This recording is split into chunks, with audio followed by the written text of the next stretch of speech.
Hello बच्चों, देखिए अपन एक क्वेश्चन डिस्कस करेंगे और काफ़ी अच्छा प्रॉब्लम है, स्ट्रेट लाइन का प्रॉब्लम है ये।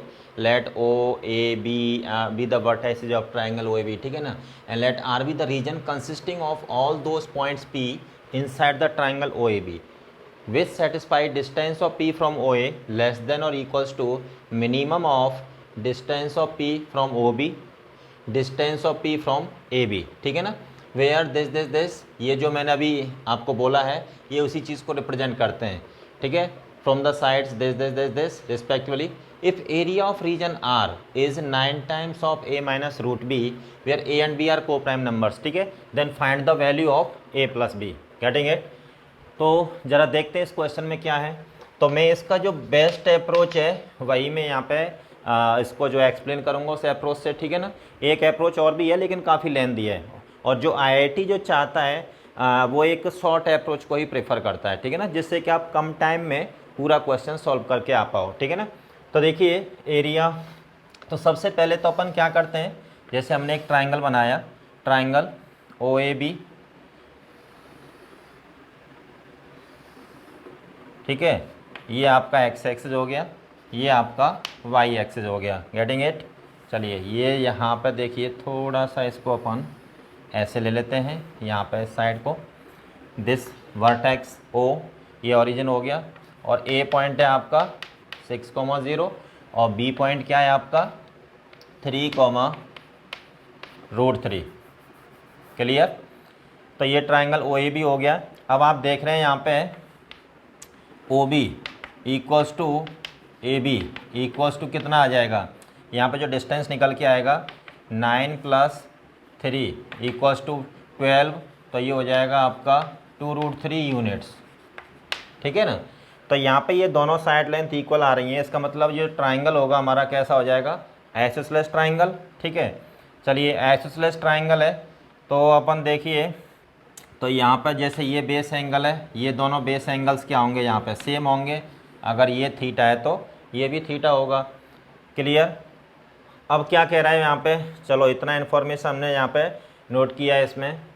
उसके बाद अब यहाँ पे आ जाइएगा, distance of P from the side O A less than और equal to this, minimum of this. अब इन दोनों में जो मिनिमम होगा, इन दोनों में जो मिनिमम होगा तो ये जो डिस्टेंस होगी उससे लेस देन और इक्वल टू रहेगी। अब देखिए यहाँ पे मिनिमम, ये भी मिनिमम हो सकता है और ये भी मिनिमम हो सकता है।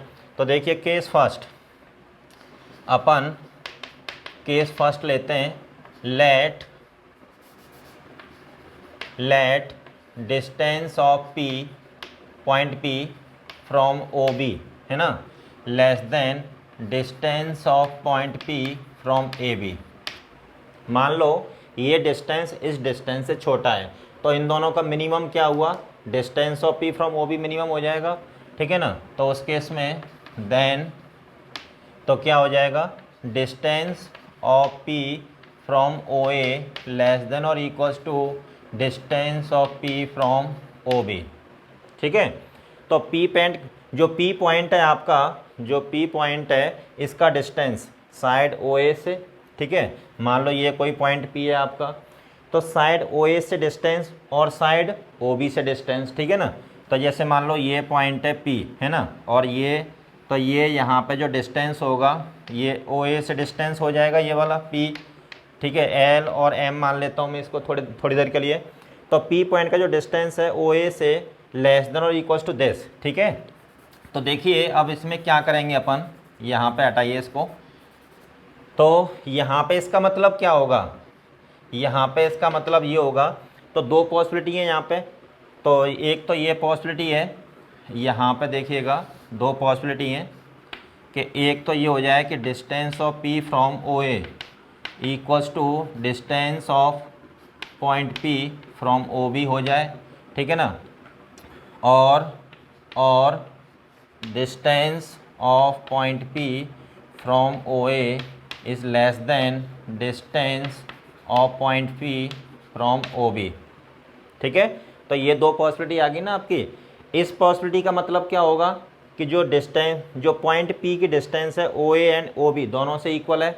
पॉइंट पी कोई मूव कर रहा है इस ट्राइंगल के अंदर और वो इस तरीके से मूव कर रहा है कि उसकी जो डिस्टेंस है ना ओ ए एंड ओ बी दोनों से इक्वल है। इसका मतलब क्या हुआ कि वो जो पॉइंट पी होगा इस एंगल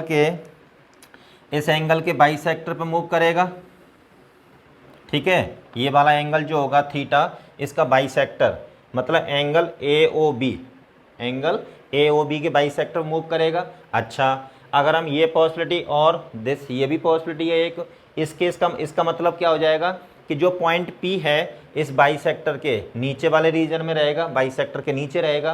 तो ओवरऑल जब हम दोनों को क्लब करेंगे, जब दोनों पॉसिबिलिटीज़ को क्लब करेंगे तो ये आ जाएगा। तो यहाँ पे क्या होगा, इन दोनों का मतलब क्या होगा, here in this case point P will move on or below the internal angle bisector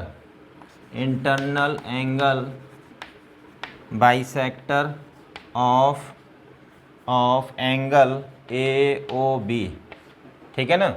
तो इन दोनों पॉसिबिलिटीज़ का मतलब क्या हुआ कि जो पॉइंट P है हमारा विल मूव ऑन और बिलो, ठीक है ना। मतलब ऑन या तो इस बाइसेक्टर पे मूव करेगा इस तरीके से, या फिर इसके नीचे। आ रही बात समझ में। तो उस जो पॉइंट P का जो रीजन रहेगा इस बाइसेक्टर तक जाएगा और उसके नीचे नीचे वाला रीजन रहेगा, ठीक है ना। एक तो ये पॉसिबिलिटी हो गई। तो in this case point P will move on और below the internal angle bisector of angle A O B, ठीक है ना। मतलब ये वाला बाइसेक्टर, इसको अपन यहाँ पे पॉइंट कुछ E मान लेते हैं, ठीक है ना। इस पॉइंट को, ये वाला जो पॉइंट है यहाँ पे, इसको कुछ मैं E मान लेता हूँ। Getting it. Suppose this point is E। अब देखिए दूसरा केस क्या है, केस सेकंड। ये केस फर्स्ट हो गया, केस सेकंड लेते हैं अपन। केस सेकंड क्या होगा, let distance of point P from AB is less than distance of P from OB, ठीक है। अब यहाँ पे ये छोटा हो गया। जब ये छोटा होगा तो बेटा ये बताइए बच्चों, इन दोनों में फिर कौन मिनिमम हुआ, ये वाला मिनिमम हुआ, ठीक है। देन फिर अब यहाँ पे क्या आएगा, distance of P from OA is less than और equals to distance of P from AB। यहाँ पे ऐसा हो जाएगा। अब देखो सेम पॉसिबिलिटी वहाँ पे भी आएंगी इसी तरह की, जैसे यहाँ पॉसिबिलिटी थी कि डिस्टेंस ऑफ दिस, एक तो इक्वलिटी साइन होल्ड कर जाए दिस इक्वल्स टू दिस, या फिर ऐसा हो जाए कि ये पॉइंट, ये डिस्टेंस उस डिस्टेंस से छोटा हो जाए। तो इस केस में क्या होगा, इन दिस केस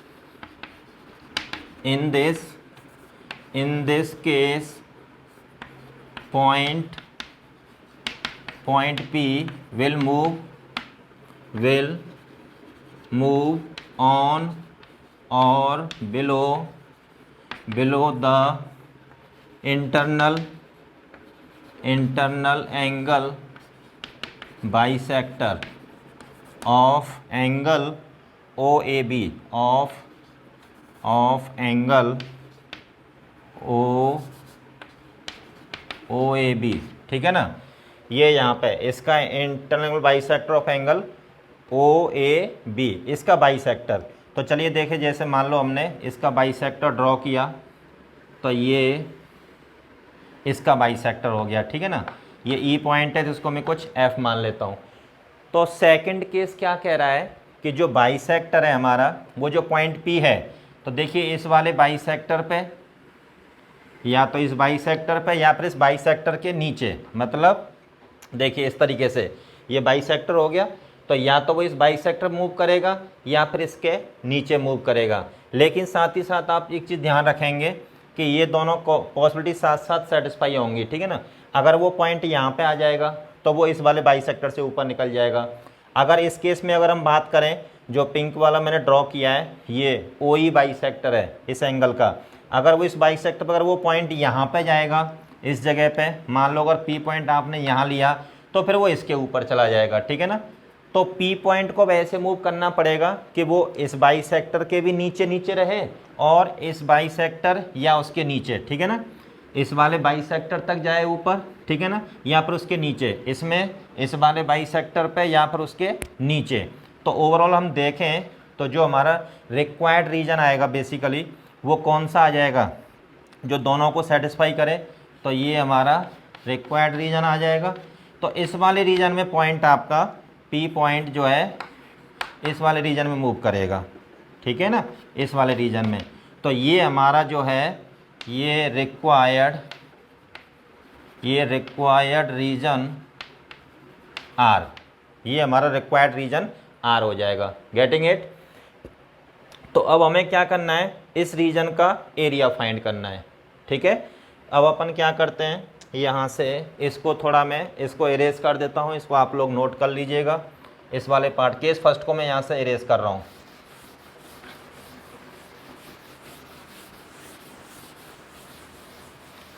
तो देखिए केस फर्स्ट को हमने यहाँ से इरेज कर दिया। अब मैं आपको इस फिगर को थोड़ा सा इधर बना के दिखाता हूँ। तो देखो क्या करना है अपने को, ये और ये ट्रायंगल हमने ड्रॉ कर लिया,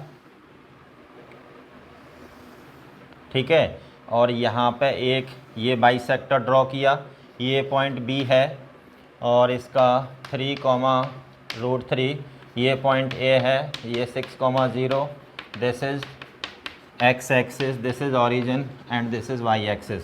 तो ये पॉइंट में कुछ मान लेता हूँ डी।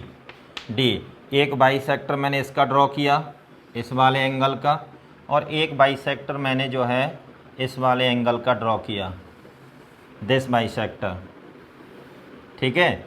और this point is E and this point is F, यहाँ पे एफ ले लिया। तो आइए आपको पता होना चाहिए कि जहाँ पे इंटरनल एंगल बाइसेक्टर आपस में मीट करते हैं उस पॉइंट को अपन क्या कहते हैं, इंसेंटर। और इंसेंटर के जो कोऑर्डिनेट्स होंगे यहाँ पे, ये पॉइंट हो जाएगा आपका 3,0, ये ट्राइंगल आइसोसेलेस ट्राइंगल है, ठीक है। तो इसका जो बाइसेक्टर होगा वो अपोजिट साइड के क्या होगा, परपेंडिकुलर, ठीक है ना, और बाइसेक्ट भी करेगा साइड को।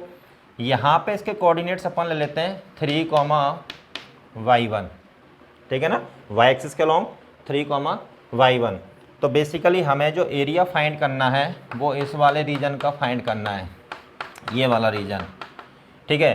तो देखिए यहाँ पे एम ओ बी मतलब स्लोप ऑफ ओ बी। बच्चों यहाँ पे ओ बी का स्लोप क्या हो जाएगा बेटा, √3 - 0/3 - 0 = 1/√3, है ना। तो इसका मतलब ये जो एंगल होगा वो पूरा कितना हो जाएगा, तो this implies angle A O B equals to angle O A B, ठीक है, इक्वल्स टू कितना हो जाएगा 30 डिग्री। अगर ये 30 डिग्री होगा तो यहाँ पे एंगल कितना बचेगा, ये 15 डिग्री, ठीक है। और ये एंगल भी कितना बचेगा बच्चों का 15 डिग्री। Getting it. अब हम क्या करेंगे, अपने को इस सैडेड रीजन का, ठीक है ना, इस सैडेड रीजन का एरिया बताना है। This is what, region R. तो हमें रीजन आर का एरिया बताना है। तो अपन कैसे एरिया फाइंड करेंगे, तो देखिए मैं यहाँ से पहले इसको यहाँ से इरेज कर देता हूँ, इसको आप नोट कर लीजिएगा।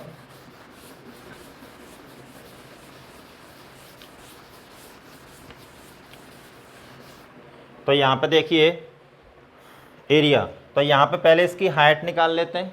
इस वाले ट्राइंगल की क्या करते हैं अपन, हाइट निकाल लेते हैं। तो यहाँ पे देखिए in triangle O I D, in triangle O I D, तो यहाँ पे 10-15 डिग्री इक्वल्स टू बच्चों y1 अपॉन ये हो जाएगा 3, 10-15 होता है 2 - √3, और यहाँ पे 3 से मल्टीप्लाई कर देंगे तो y1 निकल के आ जाएगा, ठीक है ना। तो ये हाइट आ गई ना इस रीजन आर की। रीजन आर अपने आप में क्या है, एक ट्राइंगल है, और ट्राइंगल की क्या हो गई ये हाइट। बात समझ में आई। तो देखिए area of region R equals to 1/2 base O A into ID base into height, ठीक है। तो ये हो जाएगा 1/2, बेस हो जाएगा 6 इंटू हाइट कितनी है 3 इंटू 2 माइनस √3, तो ये 3 टाइम्स कैंसिल आउट हो जाएगा, तो ये हो जाएगा 9 इंटू 2 माइनस √3, ठीक है ना।